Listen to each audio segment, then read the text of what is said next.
Hey, we've got so much to discuss. NBA scores and news and updates and MLB stuff. Dana White is pissed. I got an update on the fight that we looked at yesterday. And Kristopher Hart joins me in hour number 2 for Two Fancy Guys. Let's go.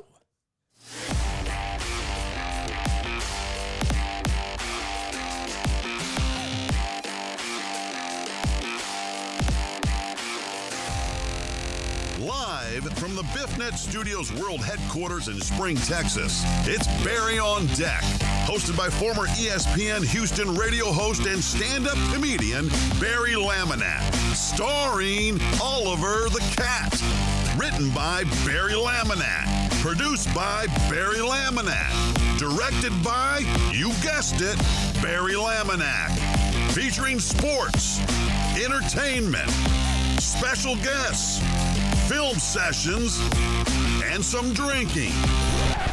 Okay, a lot of drinking. Viewer discretion is advised. And now, here's your host, Barry Laminack. What's up, you damn dirty deckheads? Welcome to Barry on Deck. I am your host, Barry Laminack. Thank you guys for being here.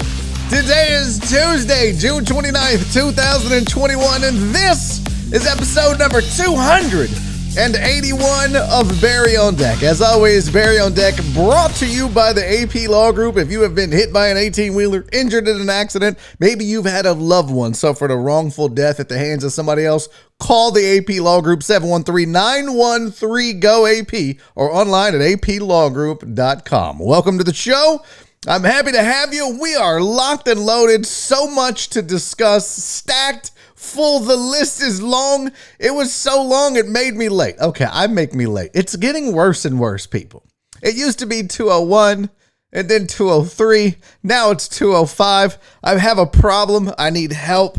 It's really about being not being prepared. If I'm being honest. I mean, I was up at 6:45 today, and yet and still 5 minutes behind. I'm the goddamn worst. I didn't even tweet out the show yet. Hey, if you joined me last night for our special monthly Barry on Deck for the Patreon only show, I really appreciate it. I had a good time. I hope you did too. I think we learned a lot about each other. My sister's a bitch. We learned that. We had a good time, and that I forgot to change the Santa that we put up there, so that's just going to be there for a while, confusing the shit out of people. It's okay. Good times by all last night, I hope, at least. I had fun. But here we are. So we've got a lot to get to, and as always, we start the show with the greatest deckhead in the history of the world, at least for the next 2 hours, and it is none other than my buddy, my pal, Reverend Lord Chris Householder III. Yes, let's go. Back on top. What? Suck it. Okay, that was aggressive. House is first in the chat. Hadn't seen him first in a very, very long time. Good to see you back, buddy. Shelbs didn't get it. I don't even think Shelby's here yet. She wasn't close. Jeff Bell also at the 146 mark, but nobody else. Everybody else was 147 or beyond. But my, oh my, did the Congo blockers come out of the woodworks to block House. And it's funny because he's like, y'all never blocked Shelby. Y'all pissed House off. He's like, okay, you dirty bitches. You don't do that with Shelby. Can't say I'm surprised. Can't say I'm surprised at all. Let's get to the rest of this. Sorry, by the way, House, on not getting the Triple Crown. You definitely did not get in first. Jeff Bell made it first. Although you were first in the chat, you were not first with the super chat. So no Triple Crown. Jeff Bell with the Congo block, and Christy was trying to Congo block. Alan Denson didn't give a shit about your feelings, and Cece hates you more than anyone. That's just an assumption. Okay. Maybe that's aggressive too. Rest of the chat shaping up like this. Fidel Limon is here. Tyler Moss in the building. Hello, my friend. Good to have you back. Who else is here? Justice Swinford and G-Man and Christy. We had good times last night. Christy, we found out something weird about her man. I'm not going to spoil it. You got to be on the Patreon if you want to be a part of those shows. SVG is here. House that I'm holding in a joke there, Christy. Okay. Yeah, that was a lot of Congo blocks. Pretty wild. Who else? Mark G is here. What up, dude? Francisco, hi from high, buddy. Good to see you. CC is here. I mentioned Chris Reyes, Mr. 1% in the building. Penguin Katie is here, also full of Dans. I appreciate that so much. Hey, Seuss, what's up, dog? Tony the Handsome is here, watching soccer. Okay, please don't talk about it. Dandy Dan in the building. I enjoy that. Marty Z is here. Yes. Who else? Aaron is here. Jen. Jeff Bell. We got Jess. Hello. How are you, Jess? D Mata is in the building. Eric Resendez is here. BZH 420. Walt. I'm digging this. Everybody's in. Let's go. Let's get this. Crystal is here. Good to see you, Crystal. Marsha. Good to see you. Alex. Who else am I missing? Nick Gamboa in the building. I think I got them all. Let's go. Let's roll. Let's do this. We got a lot to get to. Don't forget, hour number 2 today, Kristopher Hart's going to join me. And I have a well planned out, well thought out plan of attack to talk. Why is my whole thing is shaking pretty bad, isn't it? Is it my monitor or is it the camera? Oh, it's the camera. I got to tighten that up. But I got a lot of good questions for Kristopher Hart in hour number 2. I'm going to ask him why does it matter what glass you drink whiskey and bourbon out of? We'll learn that. What is proof? What does that mean? What is it? Why is it important? How do they measure it? We'll talk about that. Another question I had for him. There's a new whiskey or bourbon out that Scottie Pippen has that he had in that video. We'll discuss that. Plus more. Plus much, much more. So we've got the update on the Prideful Goat Barry on Deck joint venture. I'll have that as well. All of it in hour number 2 with Kristopher Hart. So stick around for that. Mark said, oh, good. Chris can make fun of my whiskey taste some more. Yeah, well, listen, it is what it is. All right, let's get to the show. Let's do this. Here are your sports headlines. I don't understand this first one.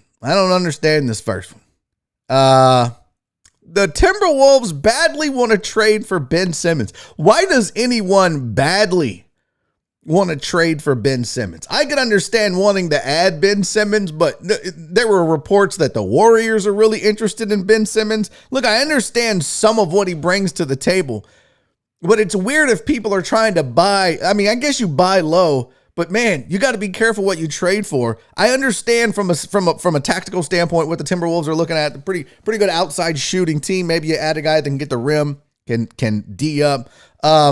Yeah, Chris Davis said D'Angelo Russell played with Ben Simmons for one thing. Look, the whole thing is this. I mean, Ben's trying to get his mind right and figure out what he's going to do. The Sixers don't want to show their hand that they're out because that lowers his trade value. Plus, maybe they think there's hope. I don't know, but the fact that other teams are coming out and saying that they really want Ben Simmons is kind of a perplexing and head-scratching thing for me.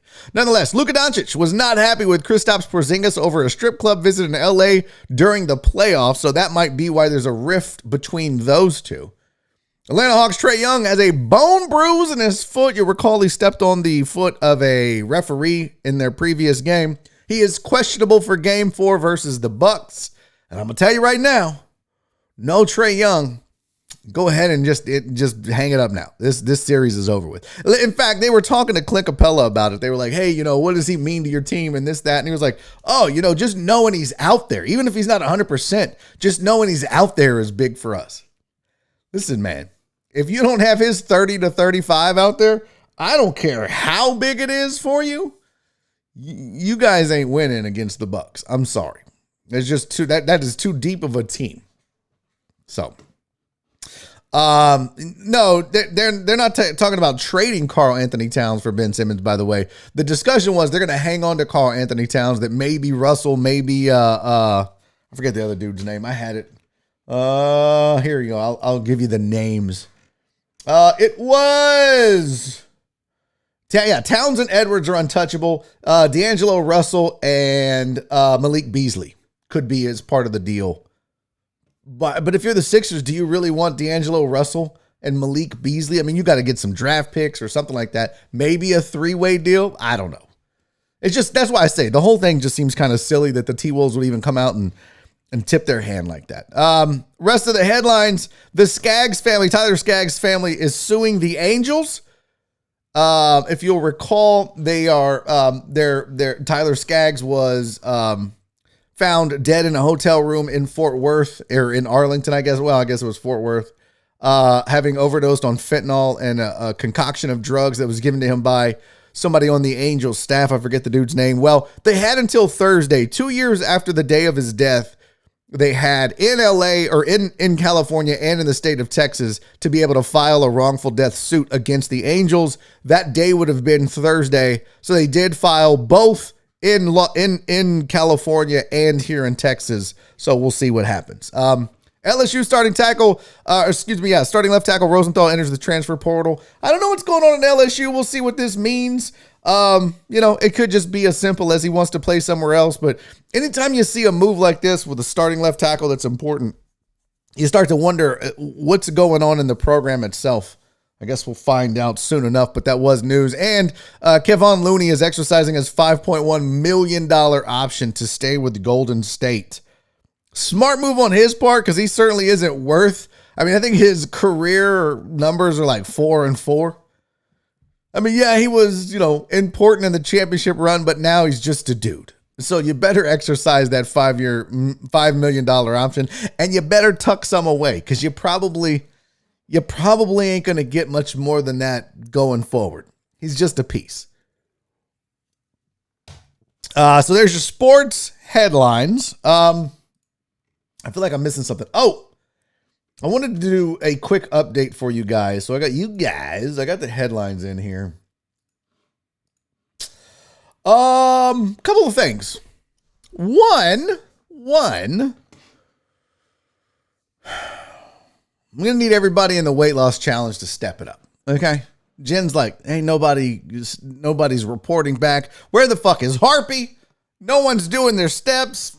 Guilty. No one's doing their weight video. Guilty. But listen, you guys are the ones this is for. Okay, this is for me too, but Jen's like, nobody's doing what they're supposed to do in the weight loss challenge. And that's why I was concerned. So basically what that means is somebody out there is going to get really, really rich off of this weight loss challenge.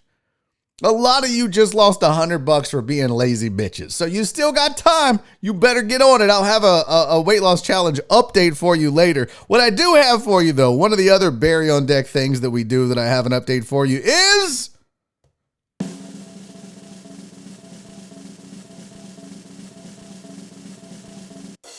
fantasy baseball. Look, hey, don't scoff, bitches. Don't scoff. Here is your fantasy baseball update in that shitty ass head-to-head. This is a fucking stupid league. I don't know these team names. I'd have to go look. Let's see. So this is so Team Bunt and Steal. That's Eric Resendez. The Killer Bees are Dandy Dan. Biffneck Crush City is Sylvia. So we got Eric Resendez is first in his division. Steven, the weather guy, is second at 8-4. And Resendez 12-0. Just showing off. Fuck that guy. Don't want to brag, but your boy is in third place. Single-handedly have I pulled this up. Yeah, third place. I'm doing good. I mean, I don't want to brag, but I'm doing pretty good. I'm 7-5. I started off like 0-3, 1-4. I don't know. I'm killing it. I'm doing so good all by myself. It's amazing how good I am at this. Brian is like, hey, fuck you, pal. Just so we're clear, BZH420 is the guy that's managing my team. I totally bailed on that bitch after like a 0-2 start. I was like, fuck this team. Fuck this league. I hate this head-to-head bullshit. Yeah, you're doing the damn thing, BZH. All right, rest of it, the B-Town Sheep, that obviously is Black Sheep, which I don't even know where Black Sheep is anymore. Did he quit us? Did he leave? I don't know. And then Silver Boot Up Your Ass, which I don't know who that is. Let's see. I got to pull up the name here. That would be Total Dallas. Sucking ass at 4-8. Williams Wheels. Did you name that after your dad, House? House 1-11. God bless you. Killer Bees, who I mentioned was Dandy Dan, is at 8-3 over in the fucking the West, the shit division. Biffnet Crush City is Sylvia at 8-4. Air Jordan, that's KD is 3-8. Jesus. This whole half of the bracket sucks fat ones. H-Town Sicko, I don't even know who that is. I don't see a name there. 8-3-1 is respectful, I guess. Who'd you tie? You either tied Air Jordan or H-Town Sicko. That's not good either way. H-Town Sicko doesn't even have a manager. Did that team just quit? I think they just fucking quit, and they're still better than House. Jesus Christ, House, get your shit together. That is fucking terrible. So that's the head-to-head league, and here's the real league, the league that matters. Raggedy Bitches are first with 83 total points. Killer Bees are second with 73.5. It's about goddamn time, finally. That's your boy. Yours truly. Third was 61.5. Beaumont Black Sheep was 55.5. There is no fun in baseball, 54.5. Biffnet Crush City, 52. BZH 420 at 47. Pasadena, Texas, Buns of Steel, 45. Get a longer name, Jesus. Team Garza, 41. And Total Dallas at 37. I think it's safe to say Total Dallas sucks at fantasy. Pretty safe to say. But I do want to point out, your boy, I mean, I'm in third place, and I got a fucking 1 in one of the categories. That's how dominant I am. Just, what? Flexing that fantasy muscle. All right, there's your fantasy football, or fantasy baseball update, I should say. If any of you actually gave a shit. Now, was that the only show update I had? Yes. It was. Oh, I do have, no, actually, I gotta wait. I gotta save that. NBA scores for you, if you care. If you watched, by the way, didn't get to watch last night, was obviously streaming, but I do have the scores for you. Clippers beat the Suns 116-102. Playoff P showed up again. Sure did. Playoff P, 41 points, 13 rebounds, 6 assists. Made Chris Paul look silly on a 3-point shot where he put Chris Paul on skates. We'll get to that in a second. Suns fall 116-102, and that's a fully loaded Suns team as well. That was a Devin Booker, Chris Paul, DeAndre Ayton. Look, Reggie Jackson showed up. Marcus Morris showed up. When you get that kind of production, you got what, 4, 6, 8, 86 points from 3 starters. That's going to do you pretty well if you get any kind of contribution from anybody else. DeMarcus Cousins added 15 for the Clippers. Going to win. Again, I didn't get to watch the game, but now they take back a game. They're now down 3-2, but still sudden death for the Clippers. They got to win out to have any chance. It is sudden death for them every game. We'll see what happens. Boy, I tell you what, I started thinking about this when I saw the score. If Chris Paul and this team do not finish the Clippers, as much as we've talked about Chris Paul and the point guard and deserving to be here and all those things, man, it's going to be bad. I mean, you talk about ruining a legacy. This is pretty much a make or break, I think, for Chris Paul and his legacy. On the one hand, you go down the road of winning and making it to an NBA Finals. He cements his legacy as the point guard. If they somehow are up 3-1 and lose this series healthy and without Kawhi Leonard on the Clippers, I think now it becomes, is Chris Paul just a choker? Like, does he just get to the big moments as a team and choke? I mean, we saw it with the Clippers. We saw it with the Rockets. Now we're seeing it again. He's gotten to the playoffs. He's never made deep runs, really. Here we go again. The other thing I want to point out, I know elbow pads are wearing these holes out. The other thing I want to point out, I think now is a good time to bring up the fact that Clippers really could use Kawhi Leonard. When we were talking about the fact that Kawhi was out, Chris Paul was out, that's a level playing field. May the best team win, and the best team will, because both of them are without their superstars, but still have their secondary superstars on the court, which a lot of people would argue Devin Booker is the superstar on that team. Chris Paul is the secondary. So, okay. A lot of people would argue that Kawhi is and Paul George is the secondary. So, whatever. You get the point. But I think now is a good time to point out Clippers were down 3-1 without Kawhi while the Suns had Chris Paul back. They now come back 3-2, get a big win, a must win without Kawhi. They could really use Kawhi Leonard right now, duh. But that could also be the narrative for this series if they end up losing. If we had Kawhi Leonard, if he was on the floor to match what Phoenix throws out there on a night in and night out basis, would this series have been different? Before, when they were both missing a star, not so much. But now, Suns at full power. Obviously, the Clippers not. It's Paul George versus Chris Paul, Devin Booker, DeAndre Ayton. It feels like.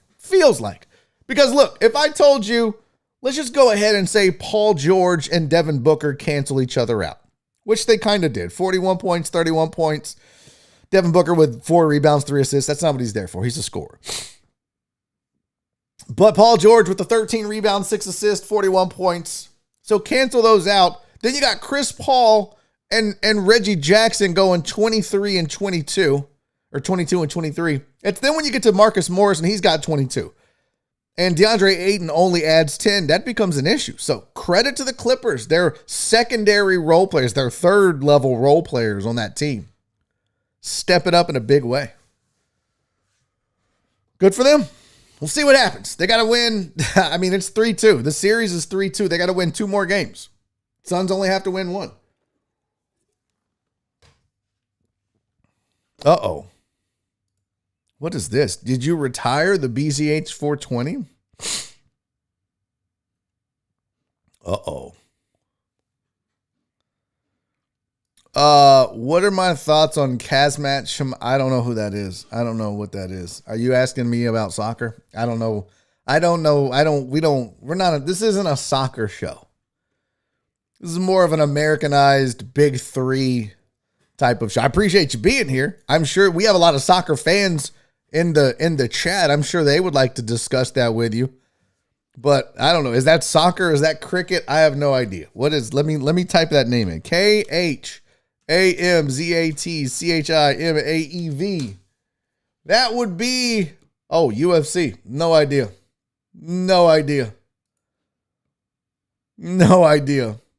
It's not an F1 show. I thought this dude was a soccer player. Is he even in the UFC? Oh, nope. He is with Nordic Warrior. I don't know. No, I didn't say soccer. Everyone chill the fuck out. Okay, so this dude is like fights in Sweden.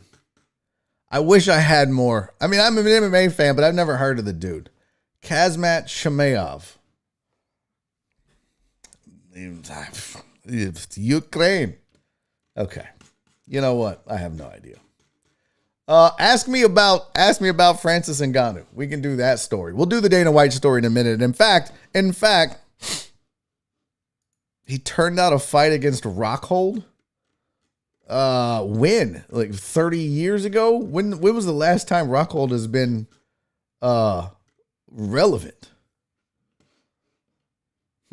Interesting. All right. Did I miss any other questions or important things I need to do? I missed Steven's weather report, but the chat had already scrolled by, so that's how that happens sometimes. Rockhold hasn't been good in a while. Yeah, that's the point. I mean, that was maybe relevant a decade ago. All right. So let's do this. Speaking of fighters and updates, and we're going to get to more Paul George and basketball, but since we're on the topic, and it was the big one, let's talk about Joe Schilling. So we talked yesterday, we broke down the fight and we looked at it, and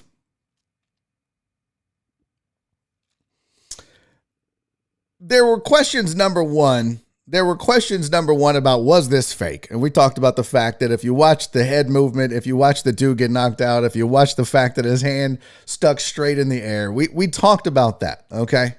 I didn't think that this was a fake fight. And then we talked about, why did this occur? Why did this dude get beat up? He looked a little cocky, a little douchey.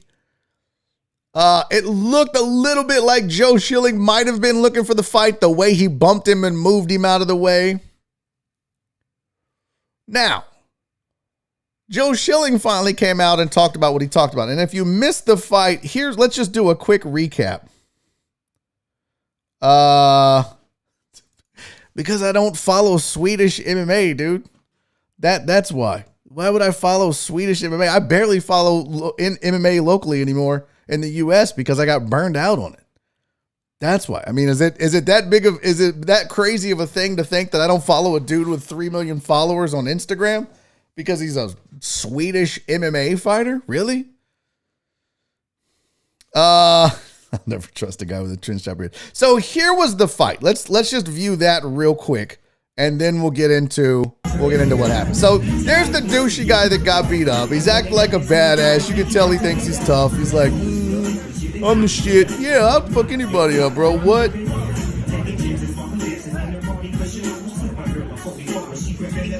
Okay, so that's what happened. Now, I just noticed something that I didn't notice when we broke down the fight yesterday. I'm pretty sure Joe Schilling told that dude to go fuck himself. I'm 99.99% sure now. Ray, he's very gangster for that. So here's the thing. Watch right here, okay? Watch when Joe, after he moves him out of the way, you're gonna see him say something kind of over his shoulder a little bit. Right there. All right, if you watch this little head movement, you can tell he was like, fuck you, dude. Yeah, fuck you. Like, I swear he says something right there, but you can't see because the dude's face is in the way. But now I never noticed that before, but right here, when he does the little head nod like, fuck you, dude, that's when old boy said, what? Fuck you too. And then that's when his life was over. And that's when it ruined him. Now, Joe Schilling has come out and talked about what happened and why he did this.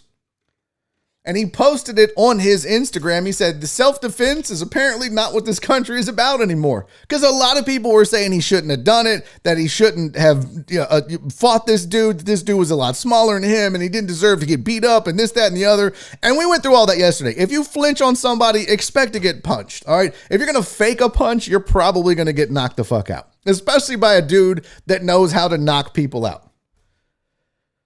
So after he said what he said and he had video, then he comes out and says, so he said, little context, this guy's rapping like an idiot. The busboy, who happens to be black, walks by and this idiot, the guy that got knocked out, bumps into him and screams out, me and broke blank N-words. We don't get along. The busboy was seriously offended, but doesn't want to lose his job, so he doesn't say anything. As the night goes on, this clown starts looking at me and rapping whatever song is being played while making eye contact with me. I'm like, what's wrong with this idiot? I could totally see this guy doing this, by the way.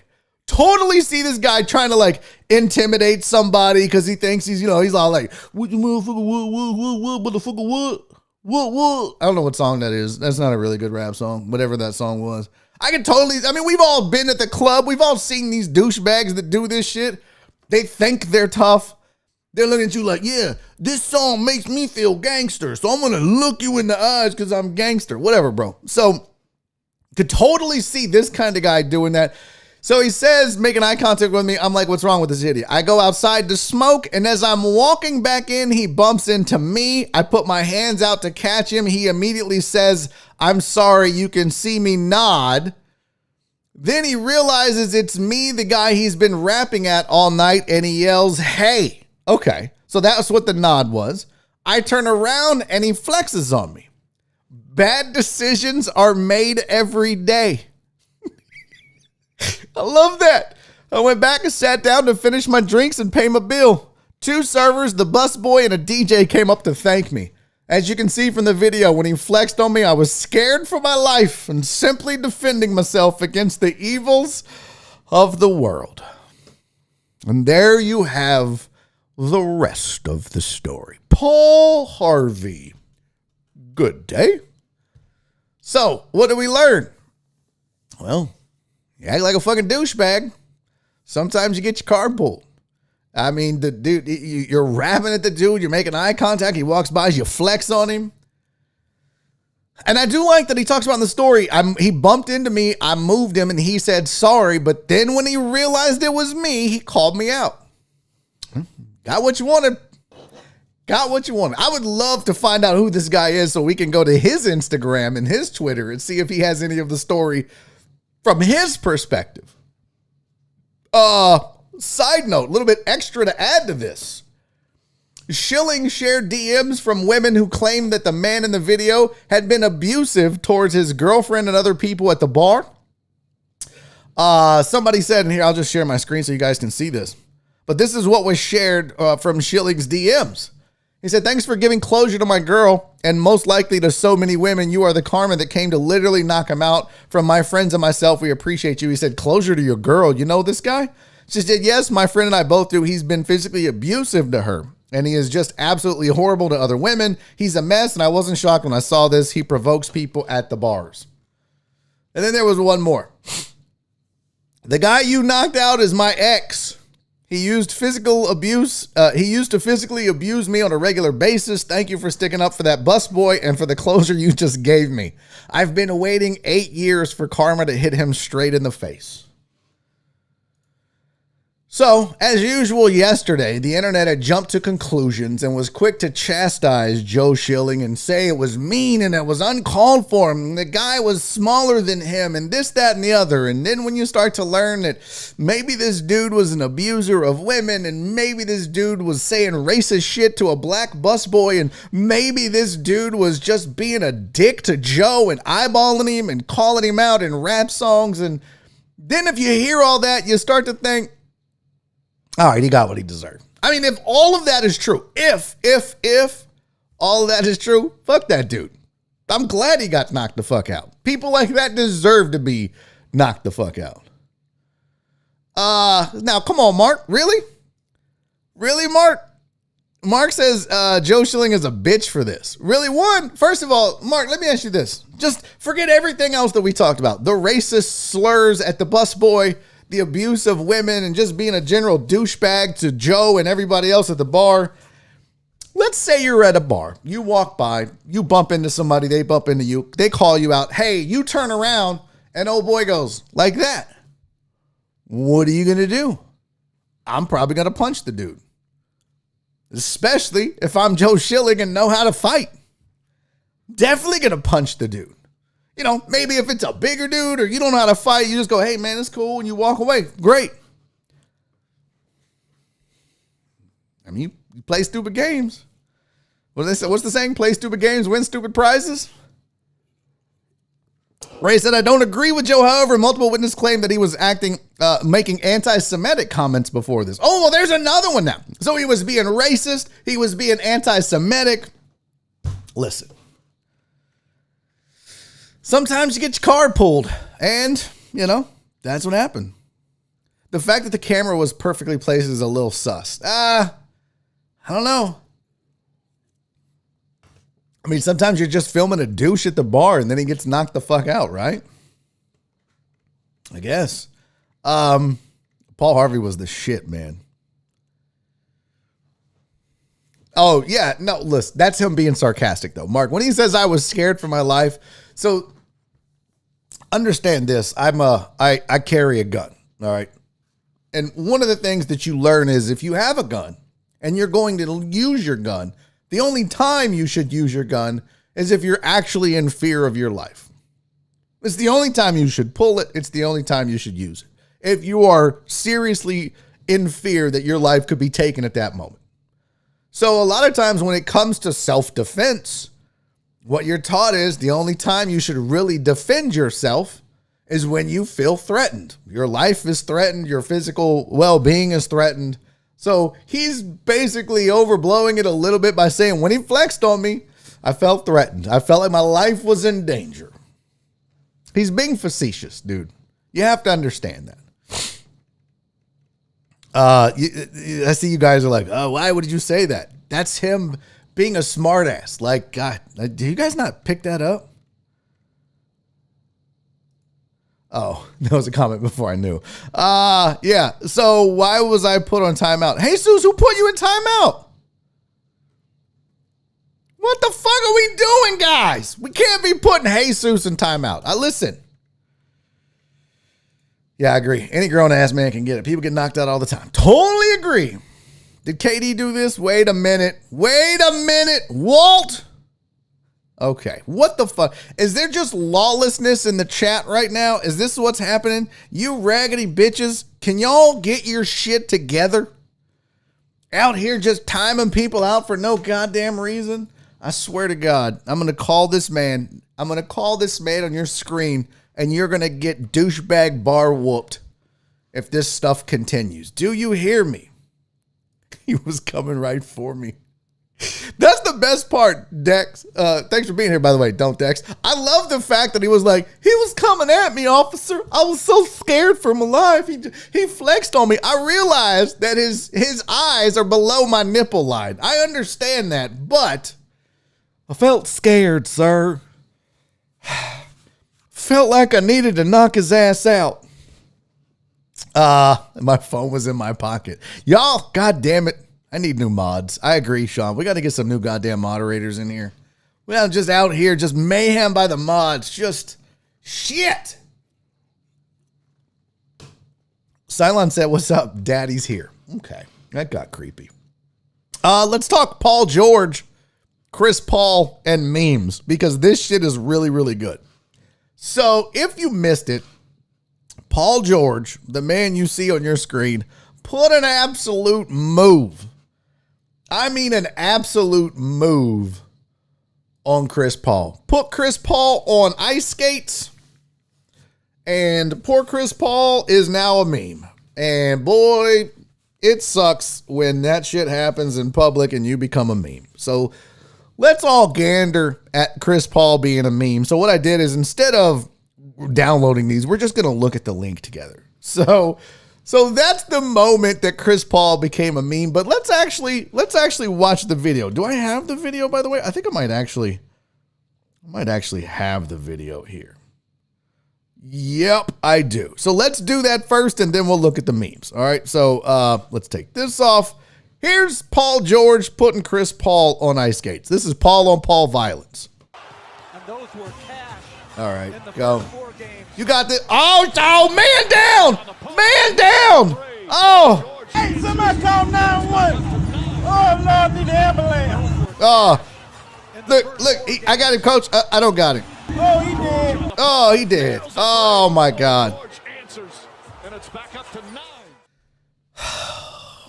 So Chris Paul got put on skates, and then the internet went nuts. So here's all the memes that started in this. Now hold on, let me zoom in on these, because this goddamn. Oh, what? Oh, hold on, player. There we go. A little better. So that was the one, and then you started having, they put that man on Michael Jackson's Smooth Criminal.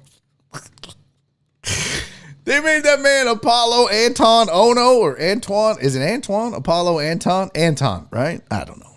They made that dude a speed skater. They said he was part of the fucking roller skating TikTok motherfuckers. I don't know who those dudes are. They're on TikTok all the time. And then they had that man playing Twister. My favorite was the Dolphins, though. If you look at this. Oh, this is one of my favorites, because goddamn, they did that man dirty. Why'd they do my boy like that? Yo, they got that man looking like a dolphin. They got that man Smooth Criminal. Oh my gosh. They got that man playing Twister. Oh, that is good times, folks. That is good times. They had him doing the Heisman pose.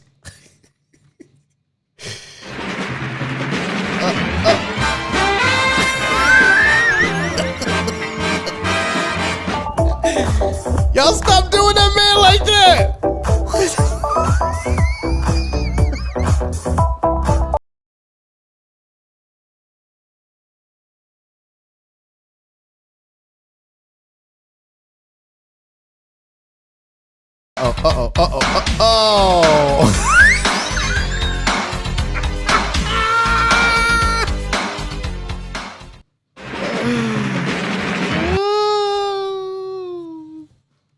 Internet is undefeated, man.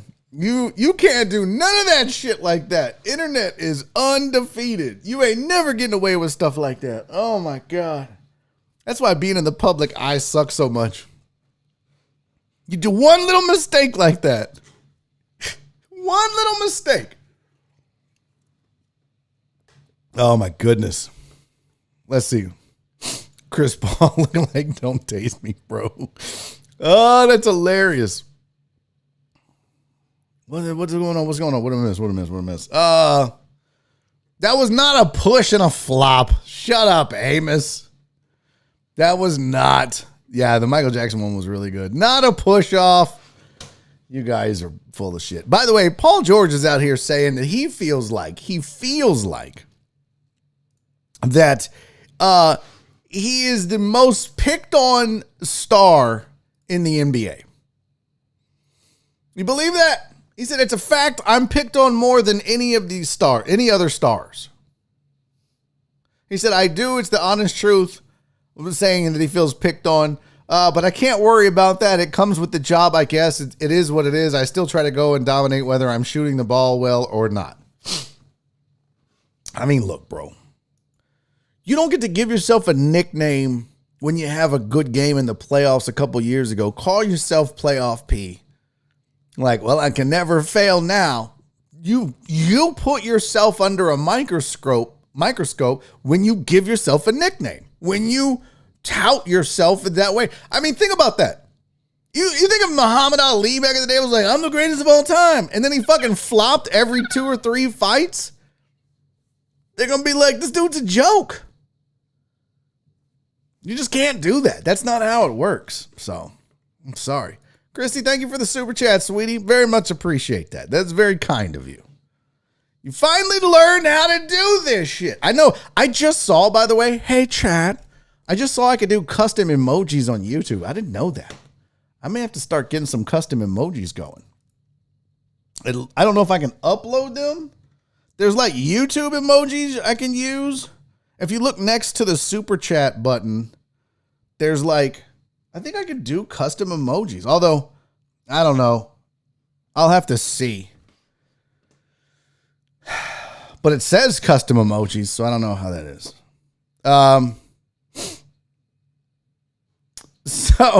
Riley says PG-13 was playing like this in OKC before he messed up his shoulder. Dude was going to win the MVP.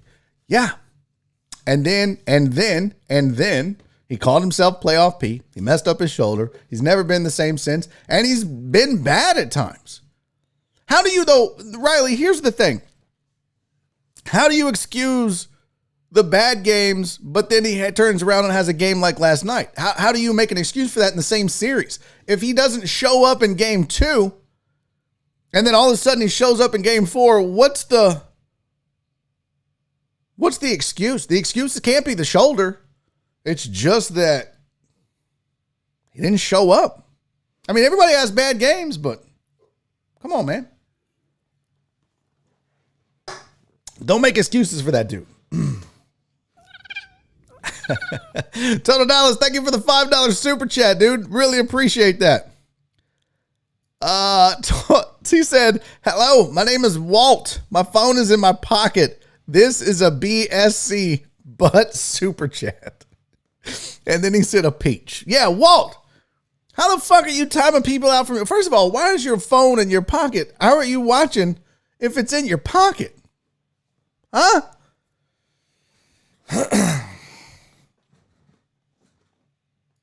Riley says, dude, you don't excuse them. Dude has been bad when this team has needed him. Yeah, and he stepped up when they needed him, but that's my point. You don't get to bitch about being the most picked on star when you name yourself Playoff P and then you have moments where you disappear. That's just how that goes. I mean, sadly, but, you know. I like that the chat is on the Christie Sync thing. I'm just going to leave that because what happens in these special shows stays in the special shows for me. You guys are welcome to chat about it, but just in case you're wondering why I'm not acknowledging it, because we have, there's been 70, 60, 80 people watching at one time. We had 20 watching the special show. So it's not, everybody's not hip on it. So I'm just going to pretend like Christie's boyfriend didn't pee in the sink and we didn't spend a lot of time discussing it. So I'm a dedicated listener when not watching. That's outstanding. Is what show still available, House? What are you referencing there, buddy? What show do you be referencing? All right, what else do we want to talk about? I got the NBA out of the way. Let's see here. Where's my rundown? Oh, this is a really good video. So Trevor Bauer, during a game, I think it was yesterday, was talking about, the big news in Major League Baseball. Oh, the sticky stuff. Well, Trevor Bauer broke it down for you. And it's actually a really good breakdown of why sticky stuff is important and what it does. And man, this dude is really smart, kind of nerdy, but he obviously knows his shit when it comes to pitching and cheating and everything else. Just take a look at this. I was impressed. Watch this. And it also keeps the ball stuck to your fingers longer so that you can actually apply the force in a way that's tangential. Is what? Tangential? Hold on. Your fingers longer so that you can actually apply the force in a way that's tangential. Tangential. Which increases spin as opposed to putting force directly through the center of the ball, which is going to give you more like linear velocity, but not as much spin. And it's unclear whether the majority of the spin rate increase comes from the position that it allows you to get to or the increased friction on the ball, or if it's a combination of both. But that's really where the performance enhancement comes from. Well, there you go. By the way, tangential means, well, there's tangential velocity, obviously, which everybody knows this. Duh. I mean, I'm pretending like I don't know this. This is obviously, duh. Right? Come on, fam. Everybody knows this. Yeah. V, T equals war. Is that where they get war from? This dude's too nerdy. Like, bro, just throw the ball. What the fuck are we talking about? Tangential velocity versus linear velocity when you're putting it out versus pulling it down, and sounds like sex. Putting it out versus pulling it down. Silence said sticky stuff as in there's something about Mary sticky stuff. No, they're not out there jerking off in their hand. Good Lord, Cylon. No. That would be super weird if that's the sticky stuff they were using. He's talking about spider tack. Yeah, that shit made no sense to me. But I do think the interesting thing that he is talking about is the fact that it allows you to get more downward force on the ball when it leaves your hands, which creates more spin rate, this, that, and the other. It just goes to show you. I mean, a lot of times as fans, we watch these guys and think, oh, they go out there and they just throw a ball. They take the mound, they worry about their arm angle, and they just throw the ball. Okay. But there's so much more to it. They've really started to get into the finite. I mean, think about that. 30, 40 years ago, they weren't talking about tangential velocity. No one gave a fuck. They were like, see target, throw ball. You think Nolan Ryan was out there like, well, you fellas, I got to get my tangential velocity out there and get the fuck. No. Roland was like, give me the goddamn ball. Game. That was it. Now you got these nerds like Bauer. They're like, well, actually, if I, and then, okay. And this is why they're so good now. It's the same thing with exit velocity. It's the same thing with the rules in baseball, not the rules in baseball, but the three true outcomes and all of the things you see about swing rate and spin rate and exit velocity and angle, right? Launch angle. Like, these are all things guys are trying to get under the ball, get a higher launch angle, a better opportunity to hit the ball out because of the three true outcomes and all this shit. It is so much more technical now.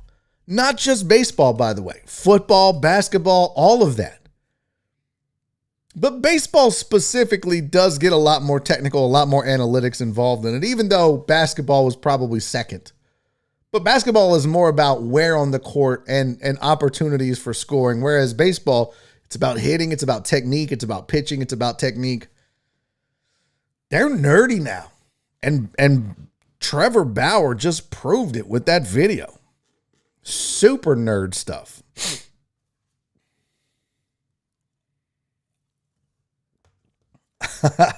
That's a good point. That's a really good point. Yeah, that's a good point. That fight didn't last long at all. Okay. See, yeah, just shut up. Just shut up.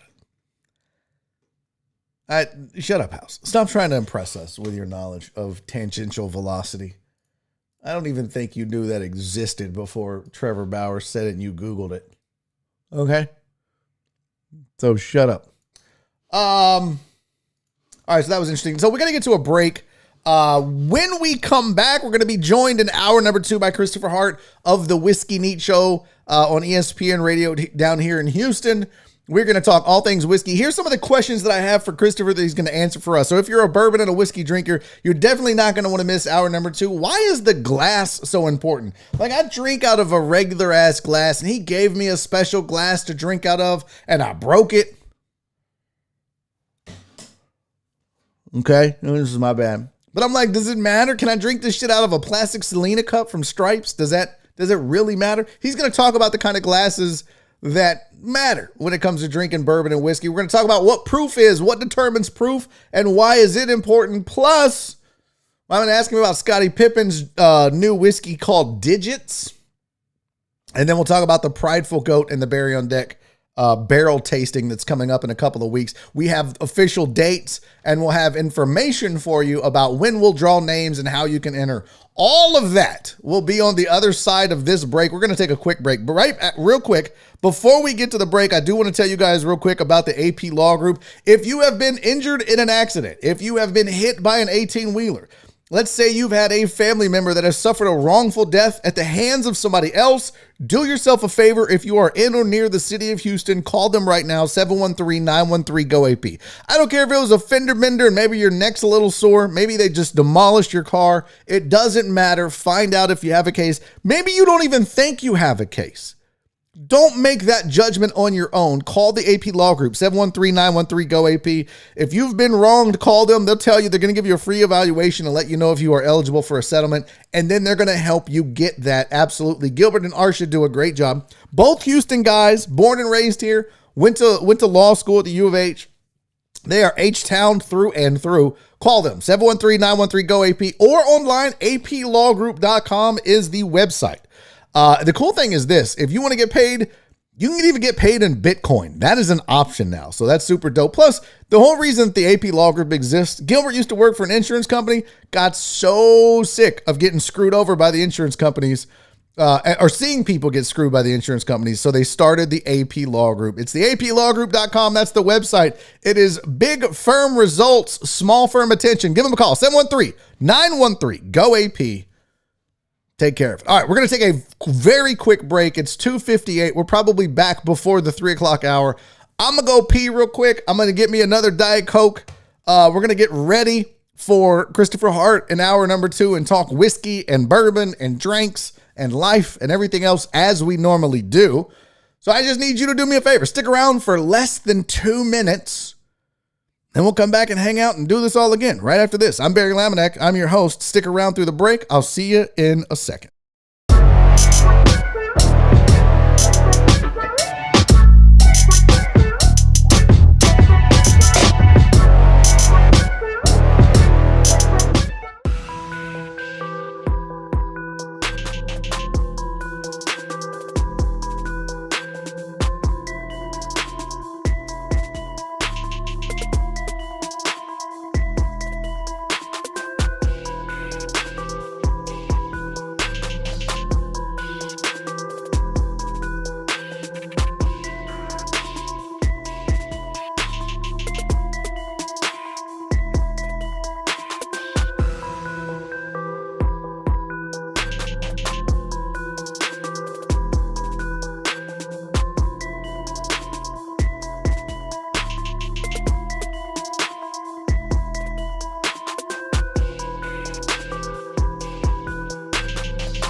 everybody. Welcome back to hour number 2 of Barry on Deck. I'm your host, Barry Laminack. Thank you guys, for sticking around through the break. Those of you that did, those of you that did not, can go fuck yourselves. I missed a super chat, and it was from the lovely Shelby, who lost her crown as the greatest deckhead in the history of the world today. She was not here. She lost it. She said, since I'm late, thank you for the $5 super chat, sweetie.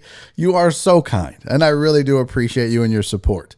So don't forget, hour number 2, going to be joined by, I told you guys it was going to be fast. I told you. By the way, I went and peed, and does my hat look crooked? Here's the crazy thing. I go to pee. I'm in the mirror. I'm like, okay, my hat, let me straighten it up because it always looks crooked on the thing. Why do I straighten my hat? I sit down, I look in the screen, and my hat looks crooked. I don't understand this. My head is not crooked. The hat was on straight when I left the restroom. I wonder if I take a picture of it, will it come out crooked as well? No, see? It's straight. Maybe my head is crooked. Does it always look crooked? See, like that don't make no sense. I don't know how to, this is so weird. Now it looks okay. But I swear to you, it's crooked on my head. Just shut your mouth, Christy. All right, let's do this. I gotta do another read later. So while we're waiting on Kristopher to join us, while we're waiting on him, uncanny valley effect? Well, I don't know what that means. Remember that Floyd Mayweather Logan Paul fight? The exhibition that they had where Mayweather bragged about how much money he made. Well, now people are like, I think that was fake. Oh, no shit. Although I think that the evidence doesn't say it was fake, what I think is this was an exhibition match that they both knew to take it easy on each other if they had the opportunity to do so. But the media is making it out with a couple of videos that have been released that, this is definitely all planned. Well, it is an exhibition match. So whenever you pay for it, you got to know that if it's not on the up and up, it doesn't count. It's not a real fight. So it might be a work. Might be some fix in on it. But watch this video of Floyd Mayweather bragging about stealing $100 million from people in a, quote, his words, not mine, fake fight. And then I'll explain this. Watch. All we care about is results. 16-5-7. I'm the only person I can do a fake fight and get 100 M's. I can do legalized sparring and get 100 M's. Gervonta Davis is the most exciting fighter in the sport. I'm just not blowing smoke up you guys' ass. I mean, hey, yo, am I the best bank robber? Oh yeah, there's no doubt about that. Okay. There's no doubt about that. Because I don't know nobody in sports that's my age that can still stick them up like that. No doubt. All we care about is results. All right. 16-5-7. I'm the only person I can do it. Let's explain this. He says, I'm the only person that that can do a fake fight and make $100 million. This had people on the internet freaking out. He admitted it. He admitted the fight was fake. The fight was fake. That's what an exhibition match is, folks. I mean, I tried to warn you that what you're buying isn't real boxing. It's a show. It's like one step above wrestling.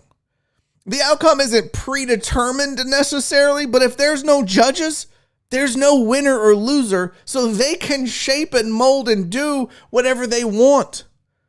So don't think that for 1 second that because Floyd called it a fake fight, that they didn't really throw punches or anything like that. What he meant was an exhibition fight. It's a fake fight. It's not a real boxing. It's not a sanctioned boxing match. So when he says it was a fake fight, it absolutely was a fake fight.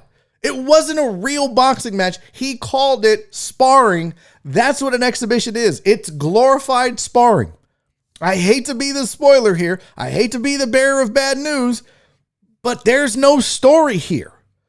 Nothing he said other than the fact that he's just an asshole for saying to the public, hey, I'm stealing your money because you pay to watch this bullshit. Other than that, all this really is a glorified sparring match. He's right. That's what an exhibition fight is.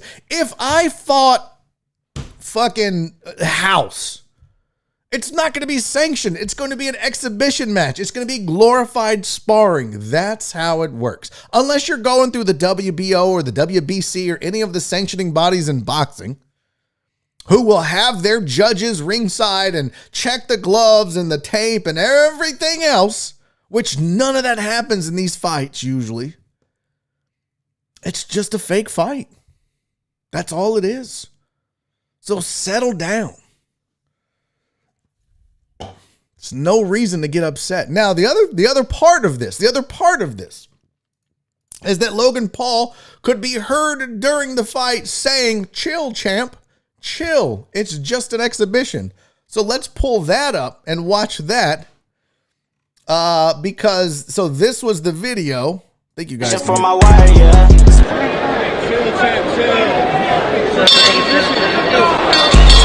So you could hear him right here. He says, chill, champ, chill. And then he says it's just an exhibition. Listen closely. It's not the clearest in the world.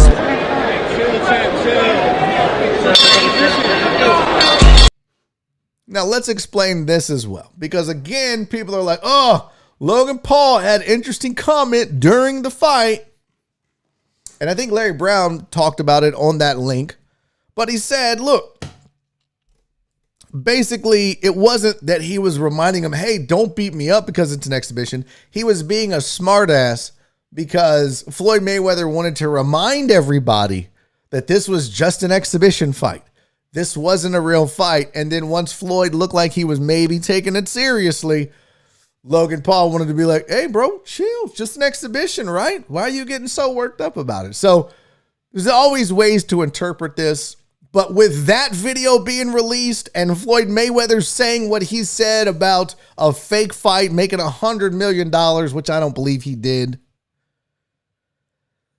Of course, people are like, I knew it. It was all fixed. Yeah, it was fixed because it was never fucking a real fight to begin with. And this is why I beg you guys not to pay for it.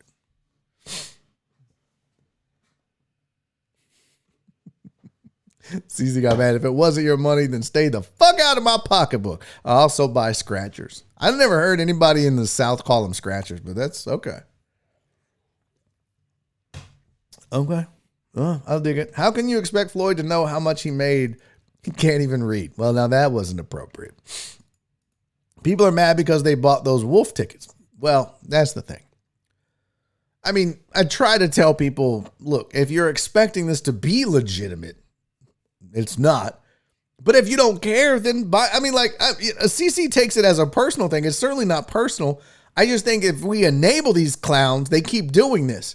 And what's infuriating to me and frustrating to me is that when a guy like Floyd Mayweather puts on a bullshit ass fight like this and then looks the people that pay for it in the face and said, I stole your money.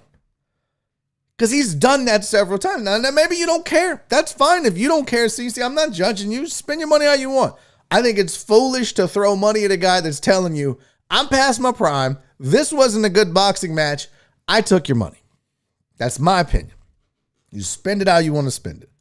White Magic said, I'll keep supporting Floyd. Of course you will. And you should, if that's what you want to do. If you want a guy to look you in the face and say, keep sending me your money, you're a fool, and you send him your money, more power to you, bro.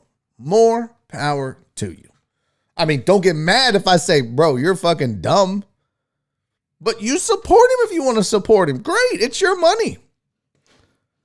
Let me ask you this. Let me explain this. Let me try it this way. Could you imagine if was, by the way, White Magic. White Magic's the greatest boxer of our lifetime. Was. Not is. Was. He's a shell of himself. Could you imagine if you guys sent me $1,000 to do a show. And then I just got on here and read your comments for 2 hours straight. No entertainment, no topics, no jokes. Just sat here and read and then said, all right, that's your show. And then, let me finish. And then when I was done, I went on Twitter or TikTok and said, I just did a show that people paid me $1,000 to do. And I stole their money because I didn't even prep for the show. I just read their own comments. I took their money. I robbed them of their $1,000. How would you feel? You'd probably be pissed. That's how boxing fans should feel about a fight. P. Jones said, I illegally streamed it, but fuck me, I paid for the internet to stream it. Well, what do you want, a fucking megabyte plan? P. Jones, somebody get Perry all you can download video plan. Perry over here on this fucking Cricket home internet service. Rev said, if I have sent the $1,000 knowing that was the show I was going to get, because it was known to be that whole time, I'd be an idiot to be mad. Okay. My man said I'm drunk. He is Father Time, beat everyone, but there ain't a person alive in their prime who could beat him. Oh my God. He was. He's not the greatest boxer right now. He's not. He's fighting the fucking Logan brothers. $1,000 and $45 is a huge difference. What are you talking about? I was just rounding. I was just saying that if that's the money I made off of that fake ass show. That's what I was saying. Said he made $100 million. I was saying if I made 1,000 on the stream that you guys contributed to. That's the only point I was making. Stop. Just stop, White Magic. Stop. First of all, I don't even watch boxing to tell you 5 current guys that I think could beat him, but I guarantee you there are guys right now that would beat Floyd Mayweather. Why do you think he's not fighting anymore? If Floyd Mayweather was still the best boxer and could whoop anybody's ass in boxing right now, currently, he would still be fighting guys, not Logan Paul. That's like simple shit. But if I need to go fucking Google a list of boxers that are currently ranked 1, 2, and 3 in the world and in the weight classes he would fight in and give you those, I can do that. But you got Google, use it, bro. Use it. But to sit here and tell me that a dude, how old is Floyd? How old is Floyd?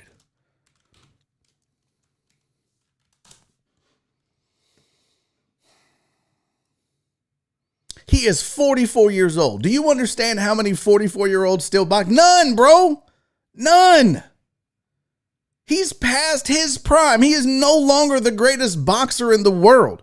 Was he at one point? Yes. Is he now? No. That's fucking simple. If he was, he'd still be boxing real boxers, not the Paul brothers. Floyd is 550 years old. He boxed like it against Logan Paul.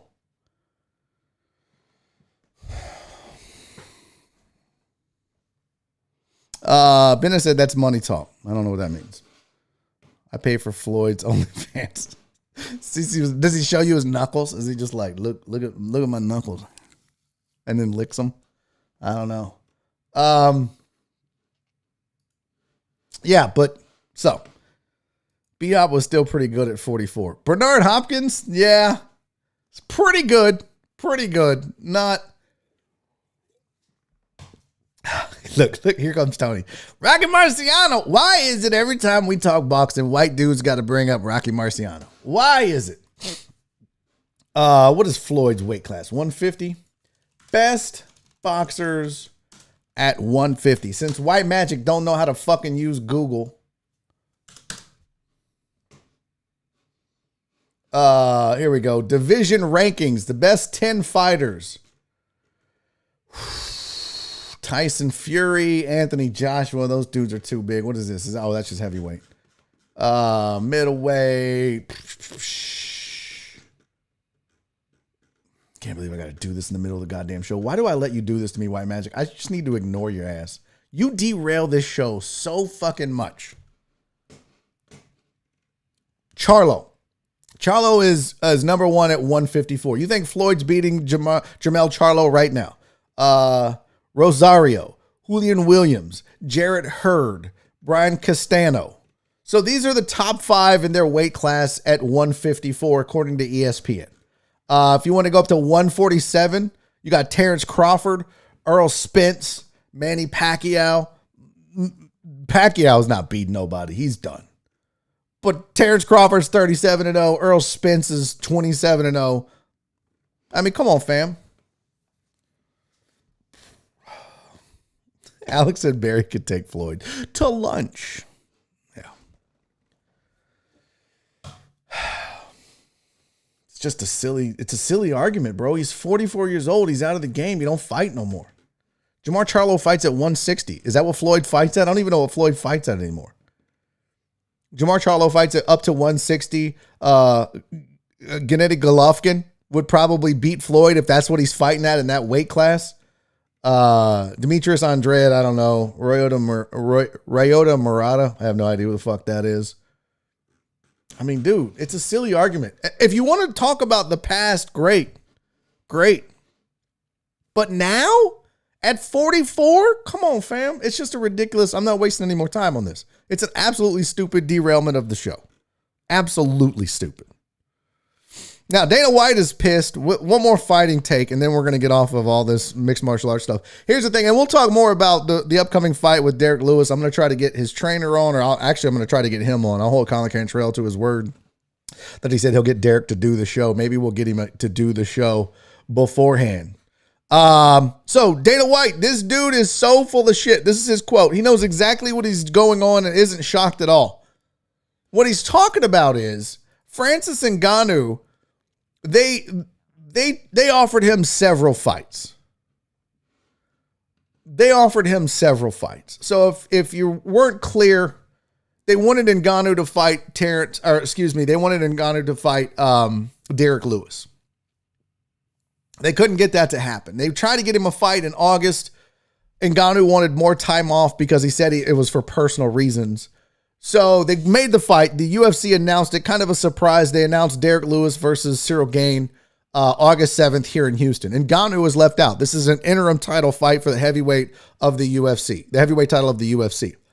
So Ngannou's people came out and said, this is a complete shock to us that we said we needed time off so Ngannou could get his mind right and we would fight in September. And they went out and surprised us all and we had no idea.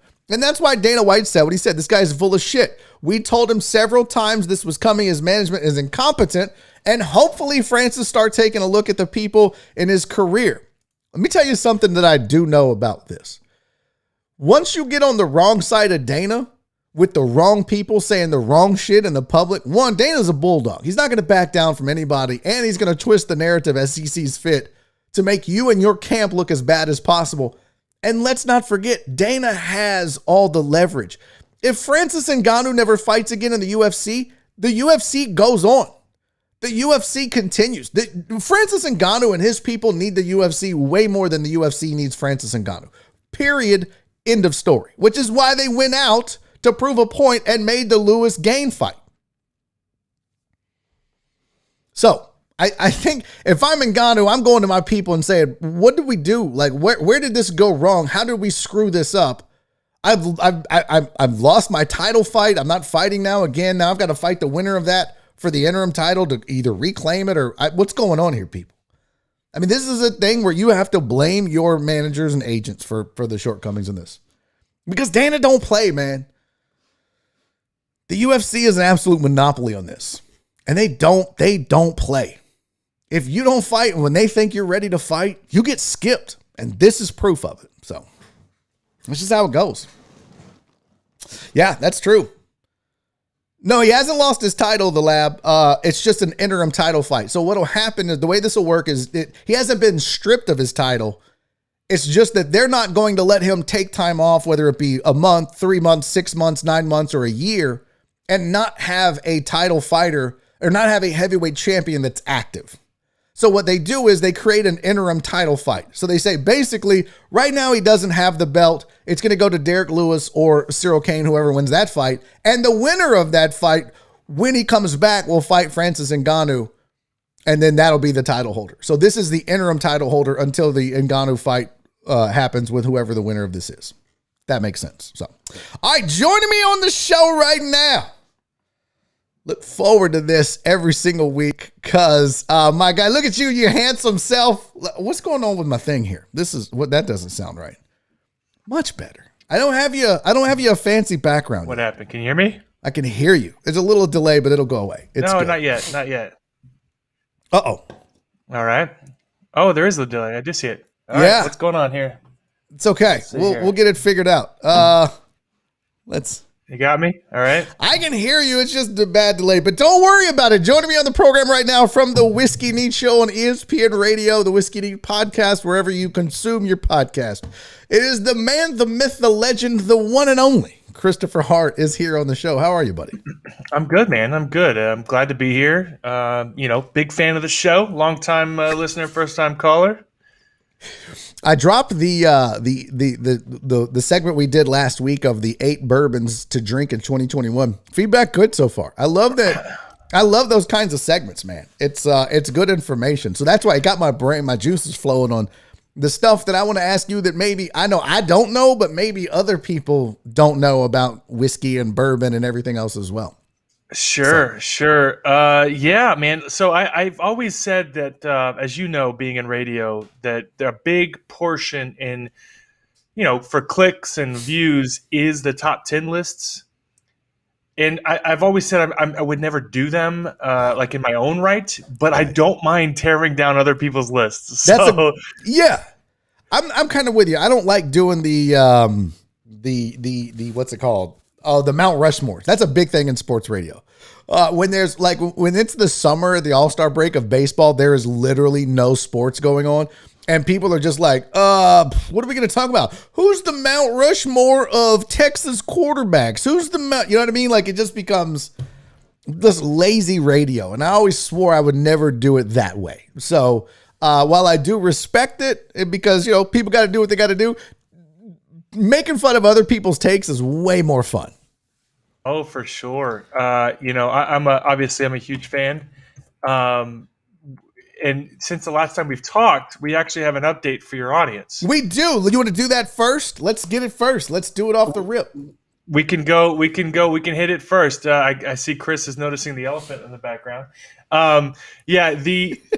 So I don't have my phone. It's plugged in. We can cover the topics you sent, but okay. I definitely want to talk about this Prideful Goat Rye. Yes. So I did get an update for your audience. I don't know if you've given. I have not. I waited for you. All right. So we can accommodate 7 people. Oh shit. Okay. Yep. There we go. So that's good. Now, so we are going to have 5 actual winners plus Jen and myself will be there. So we're good. And myself. Right. Correct. Okay. So 8 total. Yes. The pick will happen Saturday, July 10th. Yes. Let me just double check. It is the 10th. Yep. It's 2 weeks. It's next Saturday. So I'll leave it up to you to how you want to pick the winners and what we're going to do, but we're going to line up 10 barrels just to kind of give you a breakdown as to how it worked. Every Friday I spend in the office blending, tasting, passing or failing liquid that we don't want to use. Mm-hmm. And we went through 10 samples or 12 samples on Friday. I'm sorry, on Monday. We delayed last week. So we did it yesterday, 12 samples. And I only found 3 that I thought were worthy of being picked for the single barrel program. So This Friday, I will find the remaining 7 that we will use in total for our single barrel program. So what we'll do is on July 10th, we can invite your crew out about, I guess, 11 or noon, somewhere in there. Okay. We'll line up 5 barrels, have you guys taste through all 5, pick it, talk about it, find what you love, do a what the hell just happened? What the fuck? What was that? That was fucking weird. I'm trying to update the slide. Sorry. I was trying to update the slide with 12 p.m. There we go. I fucked up. There we go. Okay. It's okay. It's okay. This is what you get when you try to host and produce. Okay. I'm just glad I'm not the only one who has technical difficulties. Oh my God, no.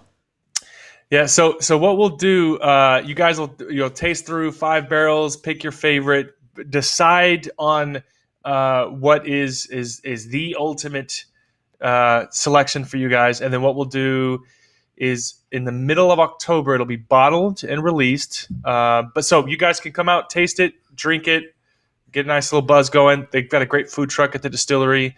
The distillery is at 5610 Clinton Drive. It's called Gulf Coast Distillers.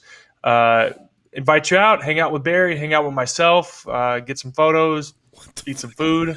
I don't know what's happening here. Who is that? I have no idea why my screen is doing this. Jesus, Kristopher. Okay. I'm trying to fill in the information as you give it and put it on the screen. Here's what happens. When I push numbers with this software, watch, I'm going to push the number 1. It'll probably make me full screen. See? I told you. There you go. If I go number 2, there's flex cam. I don't even have my flex cam looking right there. If I go 3, this will be you. So when I was trying to type in 5610 Clinton Drive or whatever the fuck it was, it went to number 5, which was some random picture. Okay? Look, hands up here. Go ahead. I'm not going to type anymore while you talk. It's okay. It's okay. Jesus. So July 10th. So what I understand, what you and I discussed, is next Tuesday, you will announce the 5 people. That's correct. We're going to draw them live during your segment Tuesday on the show. So I'll fill in a gap between then and now. What I'm going to do is, in order to qualify for this, you must be a member of the Discord, the Barry on Deck Discord. All right. So this invitation is going out only to the members of the Discord. What I will do is I will make a post and I will say, who wants to be entered into the drawing for the tasting on July 10th? And then Jen's going to collect all the names and give them to me. And then you and I are going to put them in a randomizer that we're going to show on screen live. And we will randomly select 5 people a week from today to join us July 10th. Right. So just to be clear, no one submit to participate unless you can make it that Saturday. Take Saturday, correct, July 10th off. Spend all afternoon with us. We'll do lunch. They've got a great food truck there. Pretty decent food. And I'll supply all the booze. And taste you guys on some of the best liquid we can. It'll be all rye whiskey. It's not bourbon. We've got some great rye that we'll be launching for the program. So we launched a 15-year-old bourbon earlier this year, called the Prideful Goat. Yeah. We have affectionately referred to this as the baby goat because it is about 6 years old. Nice. So it'll be fun. Little baby goat action. So also, by the way, we're going to pick 2 alternates in case 2 of the 5 that we choose for some reason can't make it. We'll call them, hey, you're up. Meet us there at noon. So the alternates need to be on standby for this. So It's going to be completely 100% random because I don't want to play favorites and be like, oh, I'm going to give this person. And then everybody's like, well, I did this. And how come? Look, it's just going to be random. Anybody that wants to enter, as long as you're a member of the Discord, you're good to go. That's it. And then we'll do the drawing. So if we only get 5 names, we got 5 people. That's it. I have a feeling we're going to get more than 5 names. The chat is going crazy, so we're probably going to get more than just 5. Okay. All right. I'm excited. Yep. So that is, I'm super excited about this. I cannot wait. I dream about this, just so we're clear. I literally had a dream about this tasting. It's a lot of fun. It's the whole it's what I do for a living, right? It's something that I love so much that I do it all the time. So I'm excited to have your people out. I'm excited to meet you guys. I listen, I do a lot of people shows. I don't ever get the amount of love I get on Barry on Deck. You guys you guys are sweet. You guys, you notice my setup. I mean, people are noticing whether or not I moved my elephant back into the picture. So there's definitely a level of following it. It's pretty great. I tell you what, we may not be the biggest show on the internet, but goddamn it, the Deckheads I'll put them up against any crowd, any group of people, any fan base, any viewership. I don't give a shit. The Deckheads are amazing. I've never had someone come on the show and say something. They're always like, dude, your viewers, the Deckheads are amazing. And we're a small but mighty bunch, I'm going to tell you. So I appreciate the kind words, and I know they do too. Especially, see, Dom, there you go. Okay, now, I want to educate the people that I'm selfishly asking these questions about you, or for you, for me. Okay. Sure. I don't know a lot of this shit because you made fun of me when I drank out of the glass that I drank out of. So my first question for you, why is the right glass important for drinking whiskey, and what is that glass, or what are those glasses? Can you please explain why do I give a shit? I could put this thing in a solo cup and drink it. Why does it matter? So there's a lot of opinions on this subject, but I want to be very clear about something. What I'm about to say is a mix of opinion and a mix of stone cold facts, whether or not you want to accept it. Okay. And I say that to the royal you, not just you, your audience, everyone watching. Is the glass somewhat important, or does it make a difference? Sure. There is this level of snobbery, and I feel like we may have discussed this on your show before, but there's this level of snobbery like when it comes to the craft beer scene over what glass you use and what's more ideal, and there's a lot of bullshit that gets spread that isn't actually based, because even with they call a wine expert a sommelier, and they call a beer expert a cicerone. There is okay, so I often use Glencairns, right? This is actually Luigi Bormioli's version of a Glencairn called a Vinotech, but it's essentially the same shape. It's about 6 ounces. The shape obviously funnels. It gets tighter towards the top. It funnels aromas directly into your nose. Okay. That is a great thing. Then you can really smell it. You can really figure out what you're looking at, and you guys will be drinking out of that for the event. Does it have to be that? No. I mean, for a beer glass, oftentimes you see something like this. Okay. There is a wide swath of variability in terms of, does it need to be this narrow, or does it need to be this? It doesn't. It really, honestly, doesn't fucking matter. And that's the part that is not a matter of opinion. That is absolute fact. There's a lot of snobbery around this. Like, it has to be this, and this particular glass was designed for this. Yes, there's a lot of glasses that are designed to achieve something, but a lot of them achieve it. So you don't need to have this particular glass. In fact, you can even use a really wide, bold wine glass that has a narrower top to really get the aromas in it. Yeah, but you're going to look like a fucking idiot if you're drinking bourbon out of a fucking wine glass. With this, especially like the wine glass my wife uses. She may have a problem. She might be an alcoholic. This goddamn thing is ginormous. You could float in it like a hot tub. I'm not going to be sipping my bourbon out of that. Now, that does bring up the next question, though. I have seen these glasses where they're kind of gimmicky, right? Where it's like it's got a point in the middle, and they sell you this little rubber thing to put water in, and you freeze it, and it makes the ice cube, and it spins around. Is this all just gimmicky bullshit? The vast majority of it is gimmicky bullshit, for sure. I mean, most of the, like with whiskey kits, you can buy some stones. Yeah. Or some bullets, they're metal bullets that you freeze in your freezer and throw them in your glass to chill down your whiskey. A lot of that is just bullshit. Okay. I mean, does it chill your whiskey? Sure. So does ice. Yeah, I mean, so does ice. Can I put Sonic Ice in there? Is that? Are you judging me if I have let's say I have a Crown Royal glass I got from my Uncle Ralph. He's a meat salesman. He doesn't have a lot of money for Christmas. Okay. So he gets me the gift of the Crown Royal, and it's got and then I put Sonic Ice in it, and I pour my Woodson's Reserve. Are you judging me? I'm not. I might be judging you more for the whiskey you're drinking versus how you're drinking it. Okay. I really don't. I mean, listen. I grew up in Pasadena in South Houston. That was my upbringing, right? Gotcha. So you drank out of a shoe.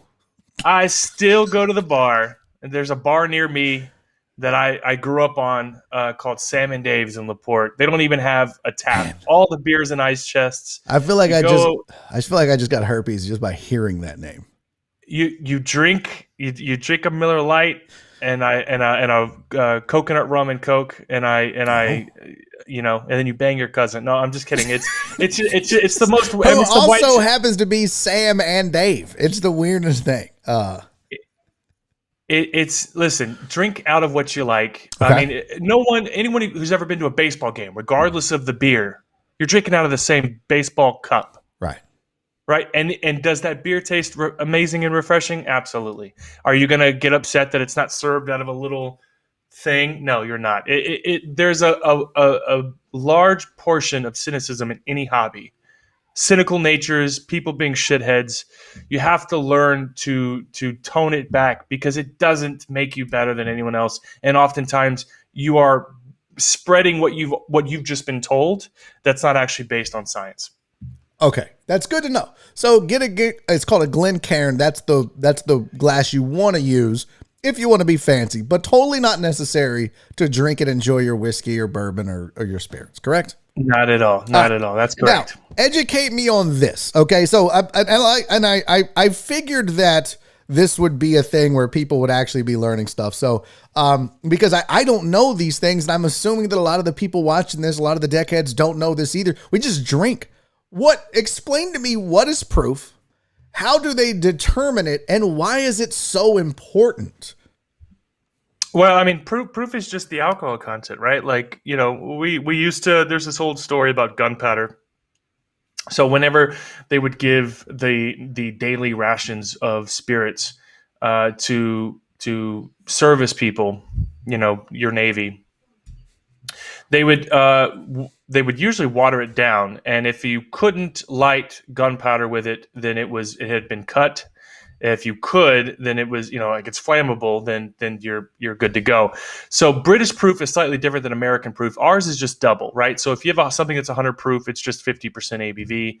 British proof, there's a great bottle called Glenfarclas 105. It's 105 British proof, which comes out to be 60% alcohol by volume for us. Wow. We would refer to that as 120 proof because it's just double. Okay. And I don't know why we use both. That's a good question. I mean, we typically put, I know the TTB requires ABV to be on the bottle, but we, like for Prideful Goat, I think we put both. We put the actual ABV as well as the proof. Can you hear me? I just turned my head away from the mic. No, you're good. Yeah, I mean, this is a great example. Legion Bourbon, right? So you see right there, it says 94 proof. Yep. And then the actual 47%, ABV. yeah. So why is this important? Is it not? Because you'll see where, like, when we were doing the last week's list of the 8 bourbons to drink in 2021, which, by the way, you can find right here on the channel. If you haven't subscribed, make sure you do so. But in that list, we talked about, this one you said, there's a higher ABV, there's a higher proof version of this you could get. So I'm wondering, does that matter, or is it just because I just want to get fucked up faster? So alcohol is a direct transport for flavor, right? So even though there is a proclivity for, I'll put it this way, the vast majority of the history of alcoholism, people who are getting fucked up, it's usually people drinking shitty 80 proof whiskey in bulk. Okay. Generally speaking, you don't usually see the major alcoholics drinking all high proof stuff. But I mean, it does happen. Every situation, it's like a spectrum of sexuality. Everything exists on the spectrum. You're gonna see alcoholics, but generally speaking, the enthusiasts, the connoisseurs, and cocktail enthusiasts, like people who are big in the cocktail scene, they prefer a little bit of bump in proof because it means it's less cut with water. You're going to see more flavor of the alcohol. I prefer cask strength, whatever that proof is, whatever it comes out of the barrel at, which could vary. You've seen some mezcals and sotols straight off the still that are less than 100 proof. You see some whiskeys that are 160 proof. So I prefer it direct from the barrel, whatever proof it might be. Just not cut with water. Well, the interesting thing is that it carries the flavor. You said so the more it's cut, obviously, the less flavor you're getting. So that makes sense to me more than anything. Now I understand. Like, oh, okay. And to your point. Yeah, rich people are just getting drunk off of more expensive alcohol as opposed to the rest of us who are like, oh, you know what? I'll just do some Wellers or whatever. Just whatever I can afford down here. Wellers. Weller is it's like Kroger. There's no S. Okay. But you can't find it anywhere. And to be honest with you, Weller trades on the black market on Facebook for big money. What? You could buy Weller 12 here in Houston for $35, and it trades for $150 to $200 online. Wow. And there's a lot of people who do that solely as their day job, where they go around. Trade whiskey? Yeah, I know a guy made $100,000 last year flipping whiskey. Why am I doing this? That's a good question. I'm fucking around. What? It's like, is it like Bitcoin though? Is it like shit like that where it's super volatile, or is it? Well, it's volatile, not up and down. It's volatile only up. Like during the pandemic, I thought most people I talked to thought that we'd see a drop in price on some bottles, and now I think because of the stimulus money, right? You got spending money. Things are going for crazy money. Like you can get E.H. Taylor's single barrel for $50 if you can find it. Usually trades for about $400 online. What the fuck, man? This is good crazy. Money, man. People are paying $400 to drink whiskey. When you buy that stuff, do you drink it, or is that one of those things where it's a commodity? You buy it in whole. Is it like sneakers? Because some people, they only buy, old school sneakers or whatever because the value of the sneakers, right? And some people are like, hey, I rock them, don't stock them, right? And that's me. When I buy a sneaker, I'm wearing it, right? So if I bought one of these $400 bottles, I'd probably drink it. But should you? Well, I typically save them for the whiskey social. I don't, Daddy's doing okay financially. He doesn't need to be flipping money as a day job. But we typically, like I got a call a couple of days ago from this great shop in LaPorte called First Sip Liquor. Lynn reached out to me, and I went and I spent $1,200 at his liquor store and probably got about $5,000 worth of whiskey. But all of that is meant for the whiskey social. And I could break it down and sell some of it, but the God's honest truth is it's such a hot commodity right now and it's so hard to find for so many people that the only chance that they may ever get to taste it is at my event. So we just spend all the money and put it towards that. That's amazing. And by the way, can you tell the people that are interested that didn't know, the deckheads specifically, about the Whiskey Social, what it is, when is it, where can they get tickets? Because they've dropped. They're available now. Yeah. Are they already left, by the way? Let me hit 3 questions real fast. So okay. White Mike, right? Not White Magic. White Magic. I always forget. I always genuinely forget which one it is. White Mike. No, it's White Mike. It's always White Mike. It's White Mike. It's totally White Mike. White Magic said, how do you determine proof? Usually through a hydrometer. A hydrometer will tell you what the proof is based off room temperature, and depending on the temperature in the room, you can make a variance and adjustment from there. As far as how legal is it to sell whiskey, it's extremely illegal, Mark, but people do it anyways. It's good money. It's just like anything else. Where can I get Hennessy White here in Houston? You can't. It's an international product only, and it's a bit overrated. Don't buy it. Oh. Yeah, it's a bit overrated. It's like Cuban cigars. The vast majority of Cuban cigars you buy are fake and overrated. So it's only because it's not available here. Although I do know a great site for you to buy some real Cubans from if you ever want to know. Okay. All right. So to answer your question, the Houston Whiskey Social is, yes, they went on sale last Thursday night at midnight. It was actually surprising. So we did last year, the first month we did, I think, 500 tickets in the first 30 days. Uh-huh. This year we did, I think we're at 900 tickets in the first 48 hours, which was pretty insane. Jesus. So good for you, man. I think people are just ready to get out of the house. Yes.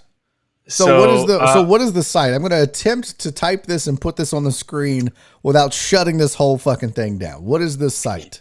HoustonWhiskeySocial.com. And that's whiskey with an E. Whiskey with an E. HoustonWhiskeySocial.com.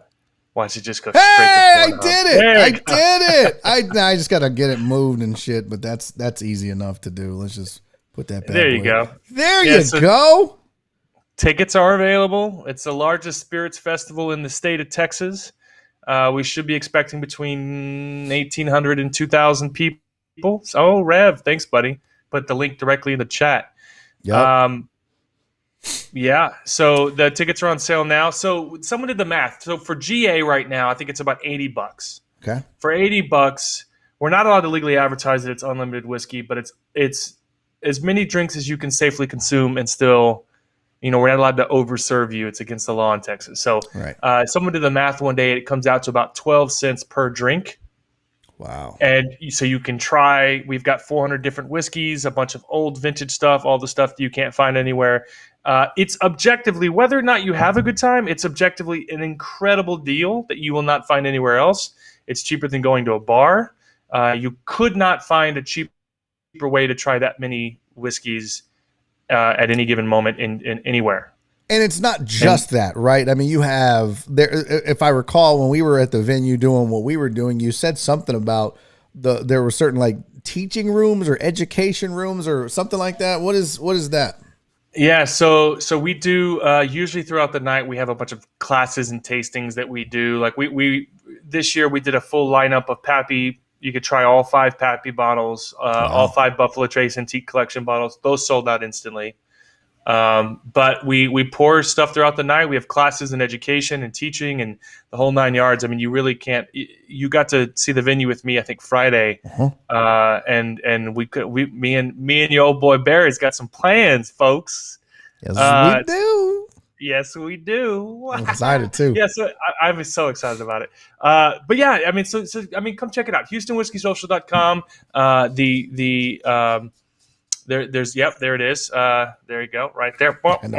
There we go. Yeah. Yeah, it's just an incredible experience, man. You're not going to get the education you can get there at the event like anywhere else in the state. So it's pretty great. Crystal CC Queen Bee, she has so many names. Had a question. Everyone on the IG looks alike. Are y'all related? Serious question. Everyone on Instagram looks alike, or me and Barry related? No, on Crystal. Are you talking about on the Houston Bourbon or the Houston Whiskey Social? IG. What do you where? Because I want to pull it up. I want to see what she's talking about here. Well, no, that's Houston. Yeah, that's the Houston Whiskey Social. Oh, I think is she talking about like this picture? Hold on, let me do this here.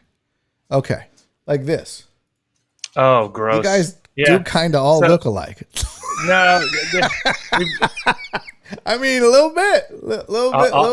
I mean, obviously not the lady, but all of us white folks look the same. Yeah, yeah. So, click on that video right there. Go up. Go up. That one right there. This video. Yep, that's it. Click on that one. This was last year, right before the pandemic.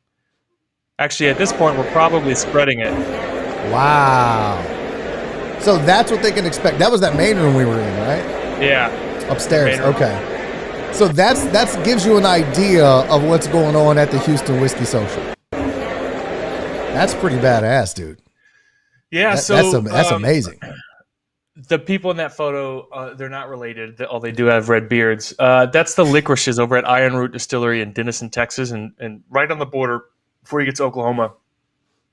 They bottled the first round of rums that we did for our own brand, and so we were up there taking photos of the rum when it first came in.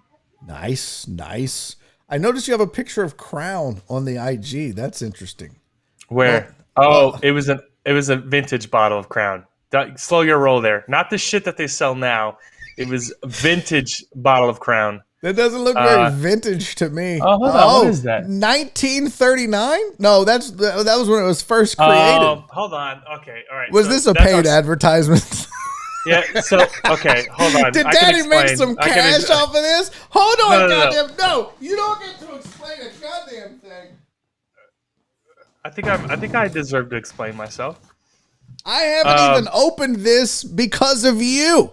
You've made me feel like an asshole. I mean, you haven't, but I'm trying to look. I have this completely unopened bottle because I'm trying to be fancy like you. I'm trying to step my game up. So every year at the Whiskey Social, let's say we have 80 tables and 100 different brands, we do at least one social media post of saying that they're coming to the event so that you can go and taste their products. That was not an advertisement, not a paid advertisement, but just simply they're going to be at the event. And that was my social media person that took care of that. I just noticed in the top right corner, every time I come on, I always see like a few hundred people, and by the time that my interview is over with, it all drops to like below 100. So I don't know why you have me on every week, because it seems like I'm running people off. No, you're not. You bring people, and then they're like, all right, this guy that he's with is a fucking idiot. He called it Weller's. I'm out. That's what happens. Don't get fooled by that. I don't know, man. It feels like a couple hundred people just ran away. No, here's the thing. This is truly, honest to God, this is how live works. Okay, it's just like radio. So when you have people, it's really hard to hold attention spans for 2 hours, right? That's what this show is. It's a 2-hour show.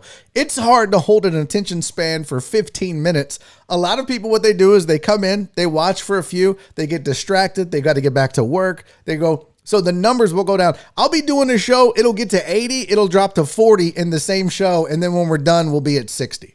It's just this, it is, trust me, it's not you, it's just the way that this shit works. You get used to it. I have to tell myself to not look at the numbers. All I would do is obsess over, why did that person leave? We were at 49, now we're at 48. We were at 80, now we're at 79. What's happening?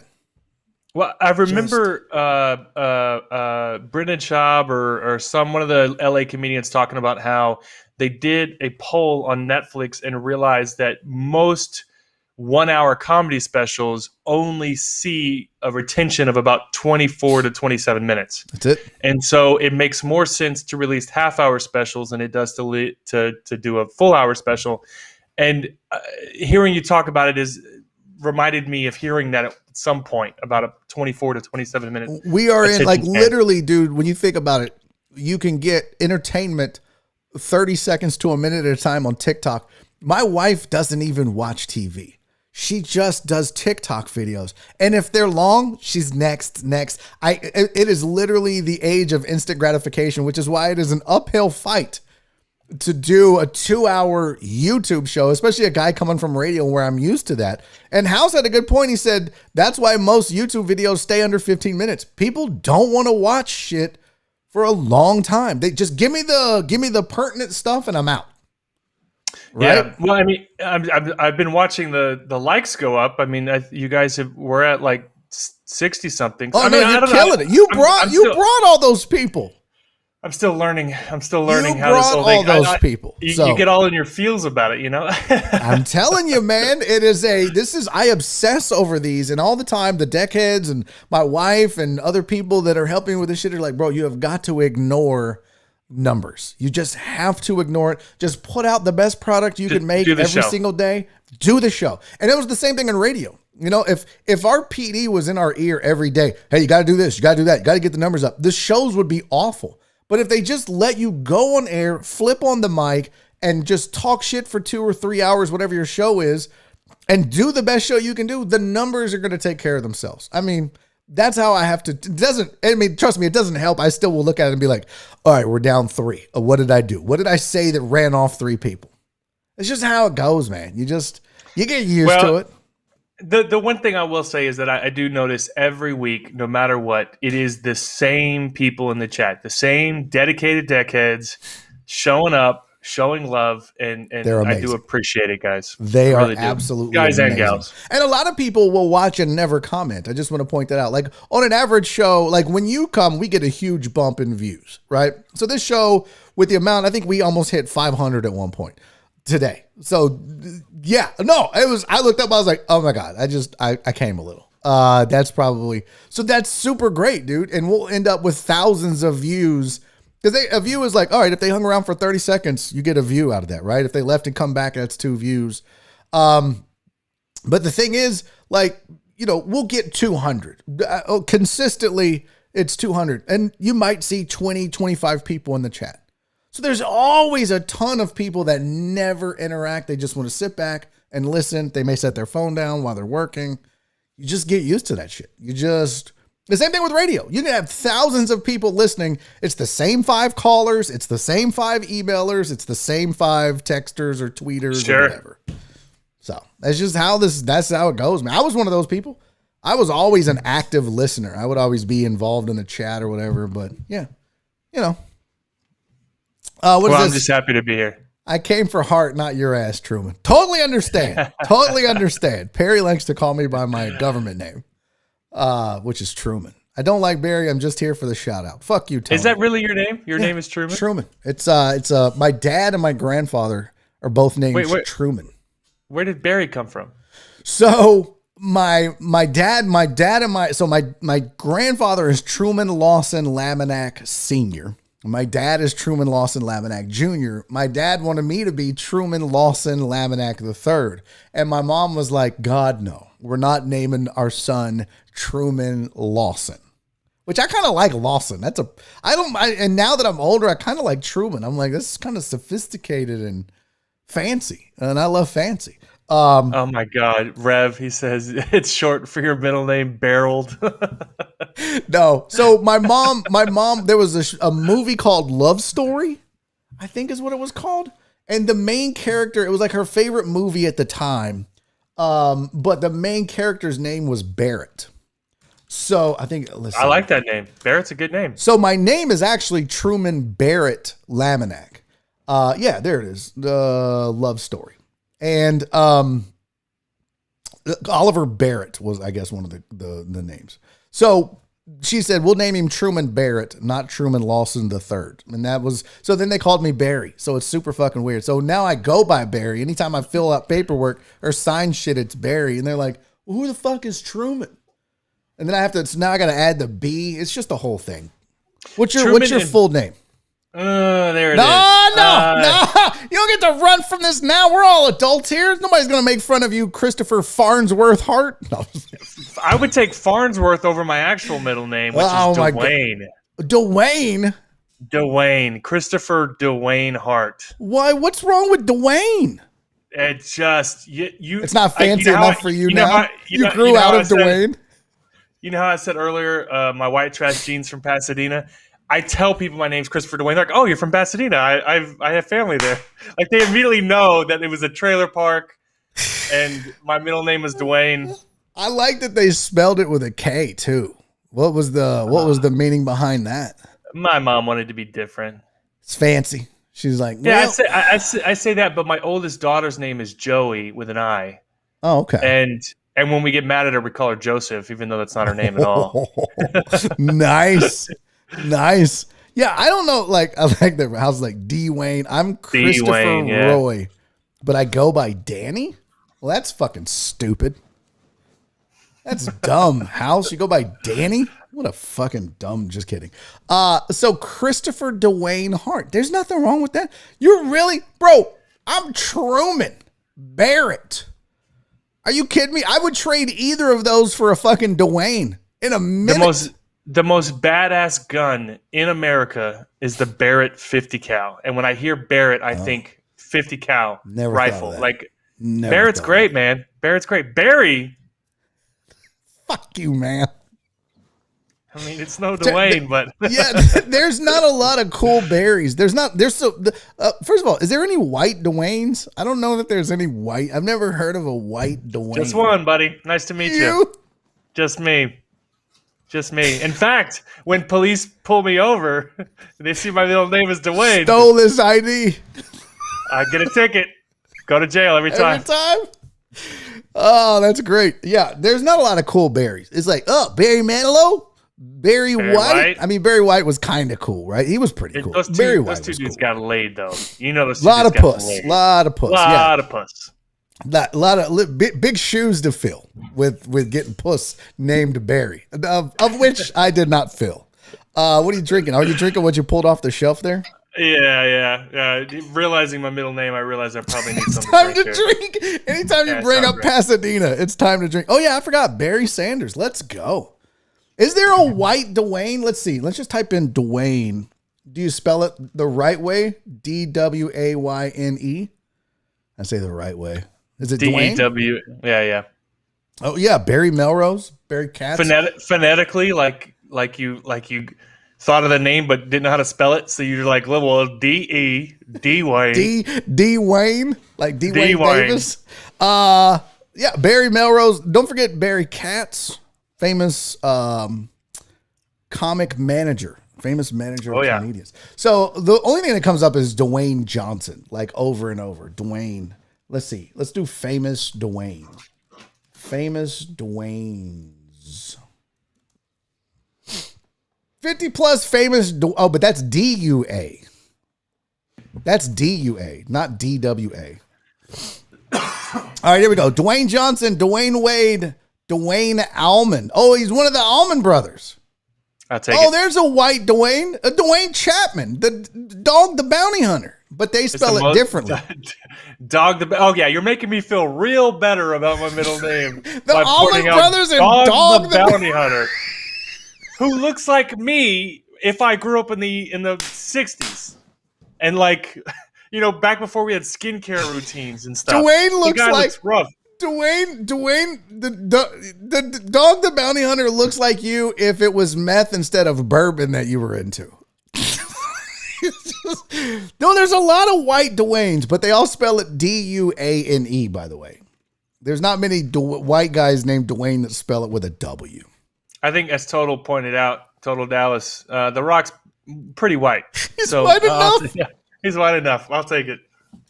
Oh my God, Mr. Hart, how can the people? So we got the HoustonWhiskeySocial.com on the screen. How can they follow you on social media? And they should, by the way. How can they do that? Yeah, check out last week I mentioned a book that I was reading, I believe, called for Amazon Prime Day. It's called Drunk. I'm interviewing the author of that book on Wednesday, tomorrow.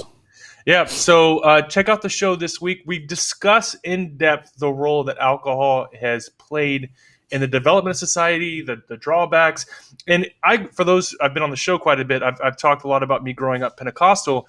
There's a specific chapter in the book that discusses speaking in tongues and how that is very similar physiologically to being drunk. And we actually used to refer to it as being drunk with the Holy Ghost growing up. The whole thing is it's going to be an utterly fascinating discussion. Wow. It'll be on ESPN this week on 97.5 FM on Saturday, as well as it'll drop on all your podcasting platforms Friday morning. And, of course, YouTube will have the whole video. So I interview him tomorrow. The show is Whiskey Neat. You can check out my Instagram account, Whiskey Pete, without the E. And, thanks for having me. That's it. We do it every single Tuesday, Mr. Hart. This is always so much fun for me, man. Thank you for being here. Thank you for making this show a hit at least one day a week.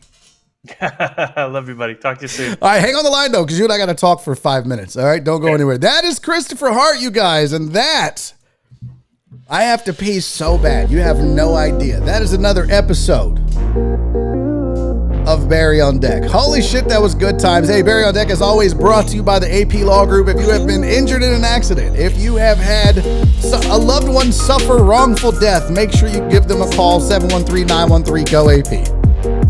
All right, hit the like button on the way out. I love you. Thanks for being here. If you haven't subscribed, make sure you do so. Until we do it again tomorrow on a Whisker Wednesday, do me 3 favors, people. Be safe, be kind, and most important, love each other. See you guys tomorrow.